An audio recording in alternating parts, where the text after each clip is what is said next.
नमस्कार प्यारे दर्शकों, मैं अमित भटनागर आपका फिर स्वागत करता हूं अपने चैनल में एक पुनः। दोस्तों, आज हम बात करने वाले हैं राशियों के कारकत्व में वृश्चिक राशि की, यानी कि स्कॉर्पियो, जिसका सिंबल होता है बिच्छू। दोस्तों, इससे पहले कि हम आगे बढ़े, आपसे रिक्वेस्ट करूंगा कि प्लीज़ चैनल को सब्सक्राइब जरूर कीजिए, शेयर कीजिए एंड लाइक कीजिए और इसको आगे से आगे पहुँचाइए। जैसे कि मैंने बोला दोस्तों, आज हम वृश्चिक राशि की बात करने वाले हैं। इसका सिंबल बिच्छू होता है। उससे हम कैसे ड्राइव करेंगे फलित को, अभी देखते हैं। पहले छोटा सा, जैसा हमेशा मैं करता हूँ, जो मैंने मोटे मोटे कारकत्व लिखे हैं 4-5, वो उसके बारे में बताता हूँ। उसके बाद फिर डिटेल में आते हैं।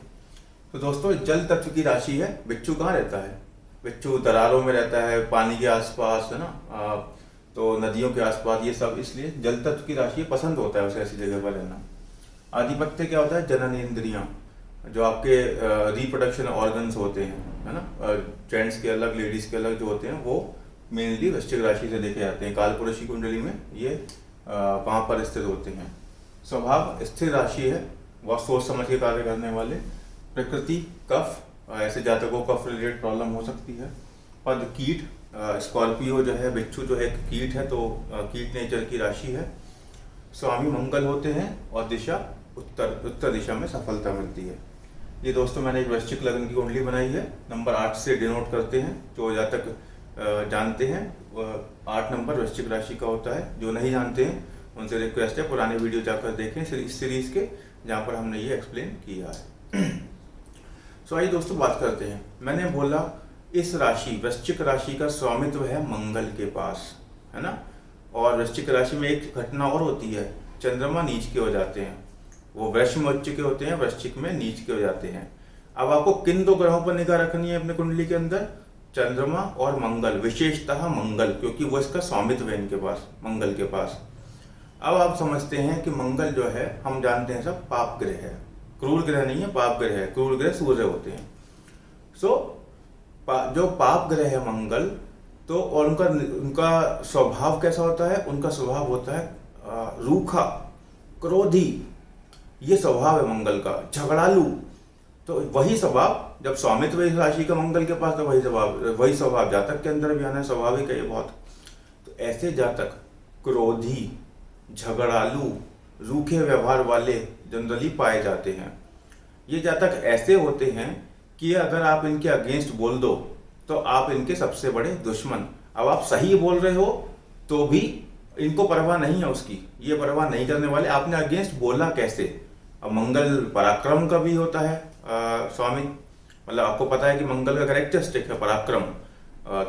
तो ऐसे व्यक्ति मतलब डरते तो है नहीं किसी से, तो बोला, आप बन गए दुश्मन उनके, क्योंकि आपने उनके अगेंस्ट बोल दिया। अब आप उनके सबसे बड़े दुश्मन हैं। तो ये जातक की ये प्रवृत्ति होती है। वो कौन, इनकी गलती क्या है? इनकी कोई गलती नहीं है, मंगल का स्वभाव ऐसा है, मंगल उनको वो गुण देता है। तो जातक, समराइज कर रहा हूँ दोबारा से, ऐसे जातक क्रोधी, शॉर्ट टेम्पर्ड, झगड़ालू, रूखे व्यवहार वाले होते हैं। अपने अगेंस्ट कोई भी बात सुनने को ये राजी नहीं होते हैं। अगर आप इन्हें झगड़े में डाल दो, तो ये अपना बुरा भला कुछ भी समझे बिना, पराक्रमी तो हैं, जाते ही शुरू। इनको मतलब नहीं कि मैं हारूंगा जीतूंगा, इनको बस झगड़े में आप पुश कर दीजिए। और ये फिर देखिए आप इतनी कितनी तल्लीनता से जाके झगड़ते हैं।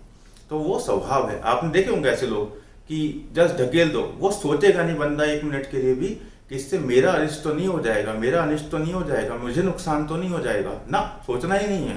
पराक्रम इतना है, बुद्धि उस समय it goes for a toss. आपकी इंटेलिजेंस 0 हो जाती है उस टाइम पर। वो नेचर है, और ये नेचर हमारे मंगल जी से आता है, उनको, हमारे मंगल ग्रह से। तो ये दोस्तों, मैंने आपको बताया कि मंगल के स्वामित्व के कारण ये ऐसा इनका व्यवहार हो जाता है।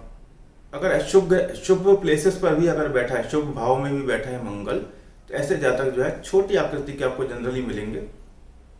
छोटी आकृति के कद काठी ठीक होती है, मतलब पतले नहीं होते हैं, मीडियम साइज के रहेंगे और कम बोलने वाले। लेकिन अगर वाद विवाद में कूद गए तो बहुत ज़्यादा बोलने वाले। वैसे शांत रहते हैं चित्त के, इनको जबरदस्ती आप छेड़ोगे नहीं तो कुछ बोलेंगे नहीं। लेकिन जहाँ अगर चला के 2-4 बातें ऊपर नीचे हो गई तो फिर इनसे फिर बुरा कोई नहीं है। तो कदकाठी ठीक रहती है। चंद्रमा नीच की ओर जाते हैं यहाँ पर जाके, तो आपको वो ध्यान रखना पड़ेगा कि चंद्रमा कैसी स्थिति में है वृश्चिक राशि में। मतलब जातक की जो कुंडली आई है वहाँ पर चंद्रमा किस पोजीशन में है। अगर वहाँ चंद्रमा पीड़ित हो गया तो दिक्कत हो जाएगी। एक तो करेला ऊपर से नीम चढ़ा, तो एक तो गुस्से वाले, ऊपर से मंगल चंद्रमा ने अगर स्थिति खराब कर दी, मानसिक पीड़ा दे दी, तो सोने पे सुहागा होने वाला है। इसलिए जातकों को बड़ा इसमें केयरफुल रहना चाहिए। जिन जातकों की वृश्चिक राशि है उसमें चंद्रमा ना बैठ जाए लग्न में जाकर, लग्न में बैठ गया तो नीच का हो जाएगा, ये ध्यान रखना पड़ता है। आपको जब आप कोई जातक आपके सामने आए ऐसा कि जिसकी वृश्चिक राशि है, चंद्रमा लग्न में बैठ जाए, तो आपको एडवाइस करना चाहिए कि वो पूजा पाठ करें, ज़्यादा से ज़्यादा मन को शांत रखें, बोलने से पहले 4 बार सोचें। तो इस तरीके के हमेशा आपको सजेशन देने, आपको सजेशन ये नहीं देने कि ये मूंगा पहन लो, ये मोती पहन लो ना। आपको उनसे हमेशा एडवाइस करना है कि आप पूजा पाठ में ध्यान लगाएं, मन को शांत रखें, चित्त को शांत रखें, ये बहुत ज़रूरी है। सबसे बड़ा उपाय ही पूजा है। मैं कभी भी रत्नों में, अंगूठियों में, मालाओं में इनमें विश्वास नहीं करता हूँ दोस्तों। ये मेरी पर्सनल चॉइस है। मैं ये नहीं कह रहा हूँ कि जो सजेस्ट करते हैं वो गलत होते हैं। मेरा काम किसी को सही या गलत ठहराना नहीं है। मैं क्या फॉलो करता हूँ मैं आपको बस वो बता रहा हूँ। आपकी इच्छा है, वो सबका अपनी अपनी चॉइस होती है कि आप वो फॉलो करना चाहते हैं या नहीं, कोई प्रॉब्लम नहीं है किसी की। लेकिन सबसे बड़ा भगवान की पूजा, जो परमपिता परमेश्वर है, वो इंसान को, मृत इंसान को जीवित करने की वो शक्ति रखता है। तो पीड़ाओं को तो ज़रूर कम करने की शक्ति उसके पास होगी ही। तो उसकी आराध्य की अपने पूजा करें, और ये बहुत मतलब गरीबों की सहायता करें। ये सब चीज़ें बहुत काम आती हैं और मैंने इसके फल बहुत देखे हैं। बिना किसी उपाय को बताए, मतलब किसी रत्न को बताए, पूजा पाठ से चीज़ें बदलती देखी गई हैं। आइए टॉपिक पर वापस आते हैं। मंगल की, हमने मंगल स्वामित्व की बात करी, चंद्रमा के नीच में होने की बात करी, और अब हमें समझ में आया कि ऐसे जातक थोड़े से हमें दूरी बना के रखनी चाहिए, क्योंकि ये झगड़ालू स्वभाव के होते हैं। उत्तर दिशा में अगर जाते हैं जातक तो इनको सफलता ज़्यादा मिलती है। स्थिर स्वभाव, आप यहाँ भी देख सकते हैं, स्थिर राशि है तो मतलब काम को अपने आराम से टाइम लेके करने वाले व्यक्ति होते हैं। इनको जल्दबाजी और मराठी में बोलते हैं घाई, जल्दबाजी और घाई नहीं होती है। तो आराम से सोच समझ के काम करने वाले व्यक्ति होते हैं। और बिच्छू देखा है ना कैसे डंक मारता है, सिंबल है स्कॉर्पियो। तो उतने ही जहरीले होते हैं अगर आपने छेड़ा तो। अगर आपने देखा होगा बहुत सारे डिस्कवरी चैनल पर भी लोग हाथ में बिच्छू को लेकर चलते हैं, मतलब हाथ में रख लेते हैं। बिच्छू कभी डंक नहीं मारेगा जब तक आप उसको हाथ में, मतलब उसको खतरा महसूस नहीं हो रहा है।